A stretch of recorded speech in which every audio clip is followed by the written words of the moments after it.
Jesus, amém? Glória a Deus. Pode se sentar um minutinho? Essa é a campanha do manto sagrado. Eu vi o Lucas aqui, sua esposa está aí? Por favor, Kate e Elke. Porque essa campanha mudou a história delas, da família por inteiro, né? Eu quero que elas contem para você o que aconteceu, para que vocês creiam que Jesus Cristo liberta. Amém?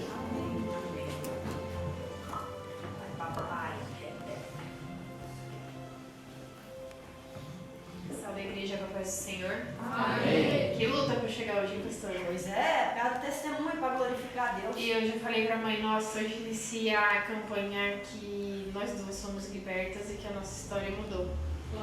E pra chegar aqui foi uma luta. Antes de chegar eu tive que levar meu filho no pronto-socorro, que de repente a glicemia dele foi pra 131 e dor de estômago, mas eu vim. Chegamos.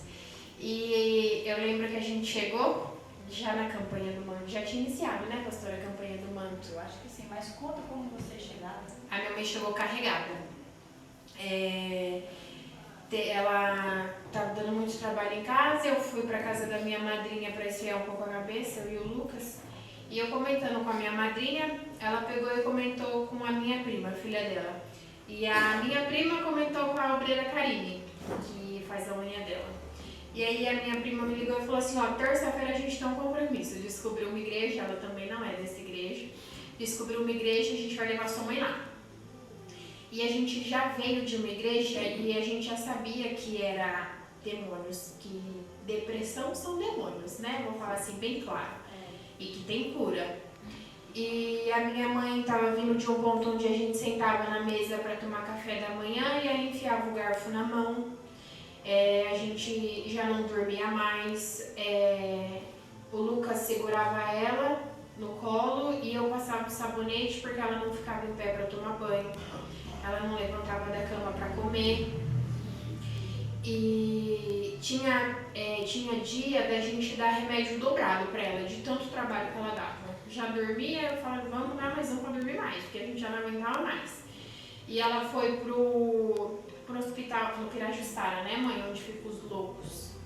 E eu tinha um contato de um rapaz, né, lá do posto. Eu falei assim, pelo amor de Deus, não deixa minha mãe aí. Ele falou assim, Kate, mas a sua mãe precisa ir. Eu falei, então leve, dá um jeito de trazer.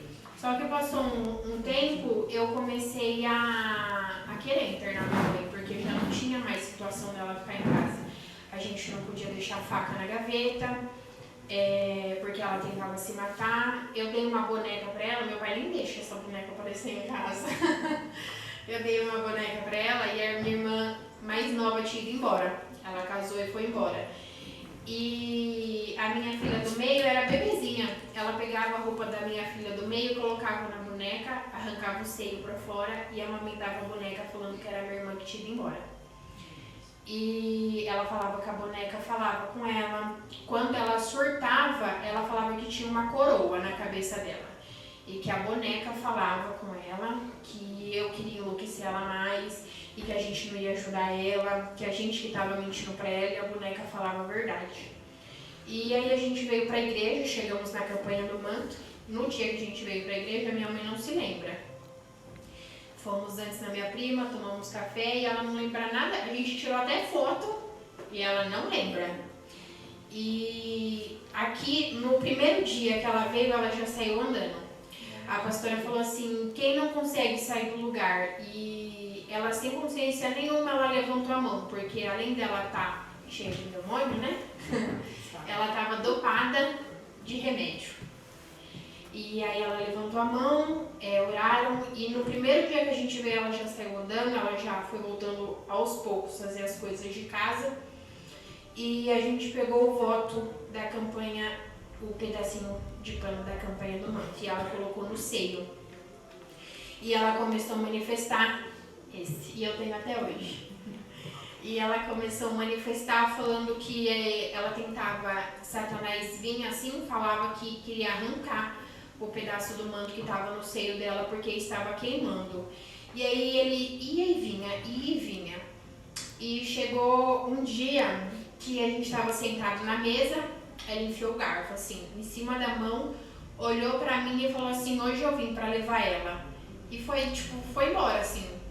E eu falei assim, meu Deus. E o Lucas sentado do meu lado, eu falei, e agora, né? Falei pra ele, porque lá em casa não tinha ninguém liberto. Eu cheguei na igreja falando pro pastor que eu ia dar uma chance pra Jesus, porque eu só vim mesmo porque eu já não aguentava mais a situação que a gente vive em casa. Eu falei assim, e agora? O que vai fazer? E foi o dia inteiro. Satanás vinha, falava que hoje ia levar ela e ia embora, e se escondia. E aí teve uma hora que ele pegou e colocou muita dor nas costas, né, mãe? Você lembra? Nas costas. E ela falava, e eu orava nela. E ela falava assim, Kate, pelo amor de Deus, para de orar em mim porque você vai se matar. E ele olhava pra mim e falava assim, eu vou te pegar no desespero. Eu falei assim, misericórdia, o que eu faço da vida? Porque se eu me desesperar, ele me pega. Se eu parar de orar, ele vai matar minha mãe. E aí eu comecei a ligar pra pastora, a pastora não atendia, o pastor não atendia, ninguém atendia. E eu olhei pro Lucas e falei assim, mais uma igreja que a gente vai e não tem ajuda de lado nenhum. E aí eu lembro que Satanás veio e falou assim, é agora.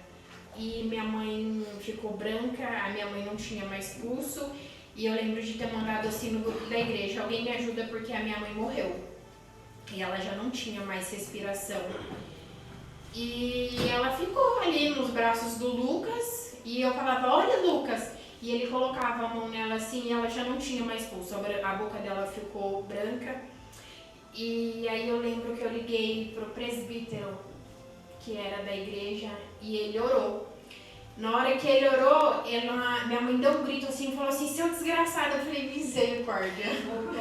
Voltou. E aí foi uma luta, gente, nesse dia pra chegar pra igreja, porque a gente mora em Vargem Grande. Então a gente veio a Raposo inteira. Eu segurando a porta do carro, o Lucas dirigindo, porque ela queria se jogar na Raposo. Eu falei, meu Deus do céu. E a gente chegou aqui e acho que uns 3 dias antes, o carro dessa minha prima que trouxe a gente pra igreja capotou. E ela veio dar testemunho, a minha mãe manifestou e Satanás gritava, foi eu que capotei aquele carro. E nesse dia, a pastora trouxe assim, a minha mãe pro altar e gritava assim, eu ia matar ele, eu matei ela, mas o homem de branco fez, ele ressuscitou ela, né? E eu falei assim, meu Deus, eu nunca tinha visto isso. A gente já veio de uma igreja onde tinha libertação e a gente já sabia. Só que eu nunca gostei de, né? A minha mãe foi 10 anos e nunca foi liberta. E a gente ouviu da boca de Lúcifer que ela nunca foi liberta na igreja. E, gente, ela fazia obra, ela levava gente pra igreja, ela evangelizava, né, mãe? Mas a honra e glória do Senhor é a obreira dessa casa, né? Agora eu vou te falar. A paz. Eu falei que eu até ia falar, não ia deixar mais ela falar, porque de tanto ela falar eu já gravei na mente. Mas ela quis falar, mas é verdade. A única coisa assim que eu lembro mesmo que eu tenho na mente foi que eu sentei na cadeira e peguei o alicate de unha e eu não queria mais viver, eu não tinha mais prazer em nada. E peguei a veia do pulso, eu cortei, eu tirava pedaços de veia. E eu tenho a cicatriz dos cortes que eu fiz no corpo. Só que eu não sentia nada, eu só sentia gosto de sangue, eu só tinha prazer e não doía nada. Então esse episódio me marcou muito, é a única coisa que eu lembro mesmo na minha mente, né, que eu tentei várias vezes. Mas hoje eu estou nessa casa, mas vivi muito tempo isso. Né? E espero aqueles que não têm, que vai em médico fala que depressão não tem cura, tem sim. Porque eu sou a própria prova viva dessa casa, porque não era nem mais depressão, né? Era possessão. E remédio nenhum mais segurava. Então, aqueles que têm uma família ou passa por isso, creio, pega firme, que Jesus liberta. E hoje eu falei para a pastora, liguei para a pastora e falei, pastora, justo nessa campanha a gente não vai estar, e hoje eu estou aqui, mas isso aqui, ela funciona. Essa igreja funciona. E hoje eu estou bem, graças a Deus, faço tudo, minhas coisas, não dependo de ninguém mais para fazer, nem para tomar banho, nem para comer, nem nada, porque eu não vivia mais, eu vegetava, né? Então, pegue firme com Jesus, que Ele tem muita coisa para fazer na vida de vocês. Guerras todo mundo a gente passa, ninguém está livre disso, mas com Jesus a gente consegue. Eu agradeço. Glória ao Senhor. Jesus Cristo quer ficar com esse? Eu te conheço. Esse era o que estava na minha Bíblia, era o meu. Agora eu pego o que está aqui no púlpito, né? Esse era o meu. Amém? Por que eu pus um testemunho antes da palavra? Para você crer. Hoje a dona Cissa não veio, mas ela veio à tarde, ela deu testemunho também dessa campanha. Ela era surda e hoje ela ouve. Jesus abriu o ouvido dela. Literalmente efatá, como está escrito na Bíblia. Eu falei tudo isso e deixei esse testemunho para você crer e acreditar que Deus pode te curar, pode mudar a tua história e pode fazer o impossível, amém? Então abra comigo a sua Bíblia no Evangelho de Marcos, capítulo 5, versículo 25, que está o tema dessa campanha do manto sagrado. Hoje é o primeiro dia e nós vamos fazer nessa campanha 5 semanas.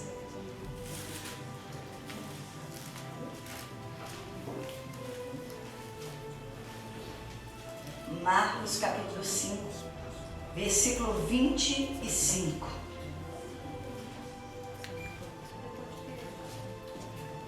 Vamos falar da mulher do fluxo de sangue, ou a mulher hemorrágica.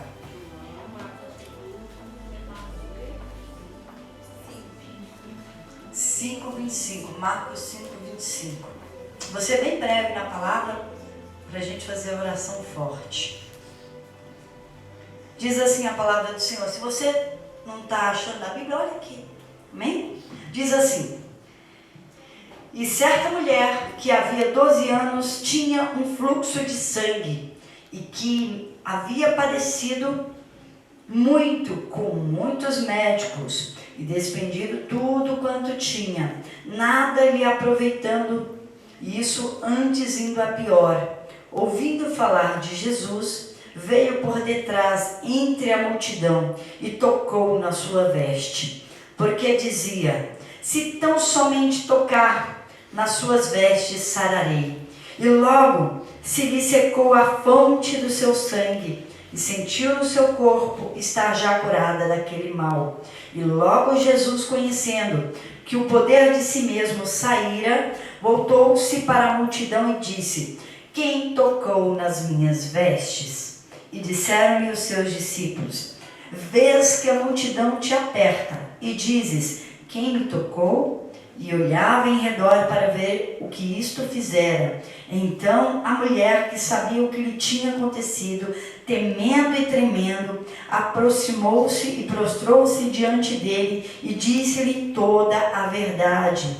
E ele lhe disse: filha, a tua fé te salvou, vai em paz e ser curada deste teu mal. Amém? Os obreiros podem se assentar durante a palavra, para descansar um pouquinho as pernas, porque já é guerra. Amém? Se assente um minutinho. O versículo 25 já começa: e certa mulher que tinha um fluxo de sangue, e certa mulher que tinha uma hemorragia. Essa mulher não tem nome, porque Marcos escreveu sobre ela e o médico Lucas também. Sabe da situação, sabe da história dela. Mas é uma mulher que não tem nome, ela é chamada pelo nome do problema dela. A mulher hemorrágica, a mulher que tinha um fluxo de sangue. É aquela que há 12 anos sofre com isso. A cidade inteira sabe que ela gastou tudo e ficou pior do que antes. Será que você não conhece alguém assim? Que quando passa e fala assim: olha lá, a mulher que apanha do marido. A gente só ouve os barulhos, são há tantos anos essa mulher sofrendo. Olha lá, a dona Maria, o filho dela está ali, ainda bem que ela tem 5 anos. Ó, aquele ali. Gente, tem HIV, hein? Você nunca ouviu alguém sem nome chamado pelo problema? Porque parece que o problema é mais importante do que o nosso nome.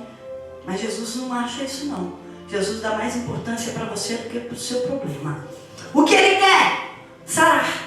Mas essa mulher, para a sociedade, ela tinha um nome: doença. Doença. E muitos entram por aqui. Kate tinha um nome, né, Kate? Depressão da mãe. Ruindade também era o nome dela, porque era uma menina muito ruinzinha e malvada.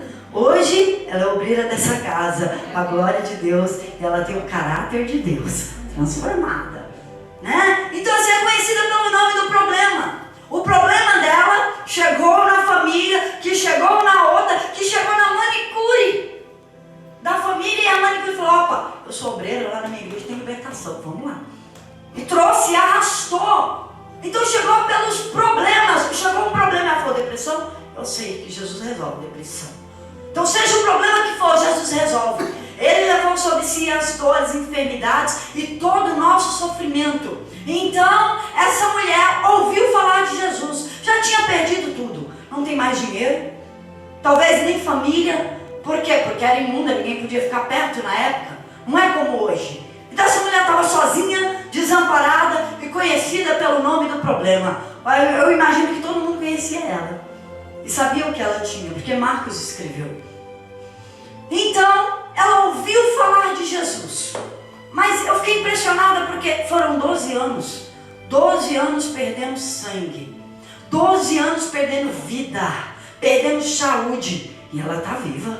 Que mulher guerreira, de fé. 12 anos e ela não se entregou. 12 anos e ela não quis morrer. 12 anos ela gastou tudo, mas ela não desistiu da cura, da felicidade, de ter uma família. Eu não sei que idade ela tinha, mas eu imagino que desde mocinha ela sonhava em ter uma família. Ela sonhava em tudo. Então ela não desistiu dos sonhos, ela não desistiu do projeto dela. E ela ouviu falar de Jesus. Eu imagino que ela já tinha tentado de tudo, mas ela ouviu falar de um homem chamado Jesus, o Cristo, que curava, que abria os olhos dos cegos, que abria o ouvido do surdo, que levantava o paralítico, aquele que curou a mão ressequida daquele homem no templo. Esse mesmo que fez tantos milagres está passando pela cidade dela. Ela ouviu falar de Jesus. E a fé vem pelo ouvir, e ouvir a palavra de Deus. Então essa mulher rapidamente se levantou e determinou no seu coração: se eu somente tocar nas vestes dele, eu vou ficar curada, eu vou sarar. Então o que ela fez? Ela saiu em busca de Jesus. Ela não ficou em casa esperando um milagre, ela não ficou em casa esperando uma visita, ela não ficou esperando uma muleta e nem alguém ir na porta, mas ela mesma começou a procurar. Ela saiu à procura. Eu não sei se ela estava de pé como eu estou, ou se ela estava cambaleando de fraqueza. Cambalear também é ir para frente. Ou se ela estava se arrastando, já depois de cambalear, caiu ao chão e não aguentar levantar. Mas ela se arrastou para tocar na orla das vestes do Senhor. Ela não importou, ela continuou em frente, ela não olhou para a fraqueza, ela não olhou para o problema, mas ela chegou até onde ela determinou: eu vou tocar nas vestes dele. E eu quero que você tenha essa fé de determinar, de arrastar, de cambalear, mas ir para frente, não paralisar. O problema não pode paralisar a tua vida. A tua fé te empurra para frente. Você tem que chegar até onde Jesus está para mudar a sua história. E essa mulher tocou. E quando ela tocou as vestes de Jesus, ela sentiu já no seu corpo a saúde. Ela foi curada. Ela se sentiu bem. E de repente, Jesus olha para a multidão e diz assim: quem tocou nas minhas vestes? Nossa, ele sentiu alguém tocando. E de repente, um dos discípulos fala assim: mas Jesus, a multidão está te apertando. Como você pergunta quem me tocou? E ele responde agora com a maior clareza, para que entendam: alguém me tocou, porque eu senti que de mim saiu poder, saiu virtude. E sabia que Jesus está aqui? A palavra dele diz que se tiver 2 ou 3 reunidos no nome dele, ele estaria presente. Nós somos mais que 2 ou 3. E Ele está aqui para você exercer a tua fé. Porque é pela fé, é pelo que você determinar. Jesus tem milagre para dar, mas é para aquele que crê, é para aquele que acredita. Então essa mulher acreditou e de repente ela falou: sou eu. Ela estava tremendo. Eu imagino que não é mais de fraqueza, mas agora é de temor. Ela estava tremendo e com temor, mas ela disse: sou eu. Eu fui curada, eu estava assim, assim, assim. Contou a história para Jesus. E Jesus virou para ela e disse assim: filha, não é mais mulher com problema, agora você é filha de Deus. Não é mais a mulher hemorrágica que todo mundo fala, agora você é filha de Deus. Filha, a tua fé, o que você determinou na sua casa, o que você se esforçou, te salvou. Seu nome está no livro da vida, você está salva. Você não alcançou só a cura, você alcançou a tua salvação. E depois ele fala assim: agora ser curada do teu mal. Jesus não quer aliviar o teu problema, Ele quer resolver o seu problema. Ele quer ir na raiz. Ele não quer que você venha aqui, tenha paz e vai dali do portão para fora que essa paz chega em casa e acabou a paz. Ele quer resolver o seu problema pela raiz. Ele não faz nada pela metade. Então não vem com a fé duvidosa, não vem com a fé pela metade, vem com a fé inteira e determina nessa campanha o que é que você precisa, o que é impossível na sua vida. Chegou o seu momento, amém? Não será mais mulher do fluxo de sangue, mas filha de Deus, filho de Deus, amém? Você crê? Então aplauda o Senhor se você crê, amém?